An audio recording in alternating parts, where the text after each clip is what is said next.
IPL 2025లో భాగంగా గుజరాత్ హైదరాబాద్ జట్ల మధ్య అహ్మదాబాద్లోని నరేంద్ర మోడీ స్టేడియం వేదికగా 51వ ఐపీఎల్ మ్యాచ్ జరగనుంది. ఈ మ్యాచ్ కోసం రెండు జట్లు కూడా సీరియస్గా తమ సన్నద్ధతను తెలియజేస్తూ ప్రాక్టీస్లో మునిగిపోయాయి. ఈ మ్యాచ్ రెండు జట్లకు చాలా కీలకం. ఎందుకంటే ప్రస్తుతం పాయింట్స్ టేబుల్ ప్రకారం గుజరాత్ జట్టు 4వ స్థానంలో, హైదరాబాద్ జట్టు 9వ స్థానంలో ఉంది.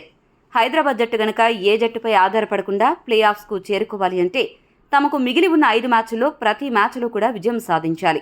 ఆ అసాధారణ ఫీట్ను గనక ఎస్ఆర్హెచ్ సాధించగలిగితే అప్పుడు హైదరాబాద్ జట్టు ప్లే ఆఫ్స్కు వెళ్లే అవకాశం ఉంది.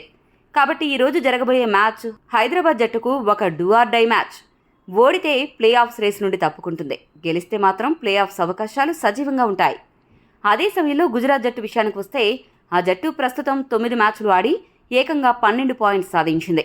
ఆ జట్టు గనక ఈ మ్యాచ్లో గెలిస్తే ప్లే ఆఫ్స్కు మరింత దగ్గరవుతుంది. ఈ గెలుపు తర్వాత మిగిలిన 4 మ్యాచ్ల్లో మరొక మ్యాచ్లో గెలిచిన గుజరాత్ ప్లే ఆఫ్స్కు చేరుకుంటుంది. అయితే ప్లే ఆఫ్స్కు విపరీతమైన పోటీ నెలకొన్న నేపథ్యంలో ఈ మ్యాచ్లో గుజరాత్ ఓడిపోవాలని ఢిల్లీ, లక్నో, కోల్కతా జట్లు బలంగా కోరుకుంటున్నాయి. ఎందుకంటే ఈ 3 జట్లకు ప్లే ఆఫ్స్ అవకాశాలు ఇంకా బలంగానే ఉన్నాయి.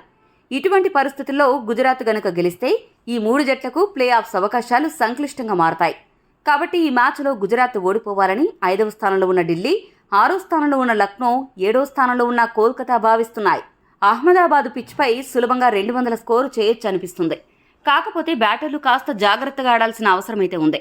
గుజరాత్ విషయానికి వస్తే ఆ జట్టు విజయాలలో సాయి సుదర్శన్, గిల్, బట్లర్ ఈ ముగ్గురే బ్యాటింగ్ విభాగంలో కీలక పాత్ర పోషిస్తున్నారు. కాబట్టి హైదరాబాద్ జట్టు గనక ఈ ముగ్గురిని త్వరగా అవుట్ చేసి వ్యూహాలను రచించగలిగితే అప్పుడు మాత్రమే గుజరాత్పై గెలుపు సాధించే అవకాశం ఉంది. లేదంటే ప్లే ఆఫ్స్ అవకాశాలు వదులుకుని అస్సాం ట్రైన్ ఎక్కేయచ్చు. గుజరాత్ జట్టు బ్యాటింగ్ విభాగాన్ని మరింత బలపరుచుకోవడానికి ఈ మ్యాచ్లో షెర్ఫోన్ రూదర్ఫోర్డ్ను తుది జట్టులోకి తీసుకునే అవకాశం ఉంది.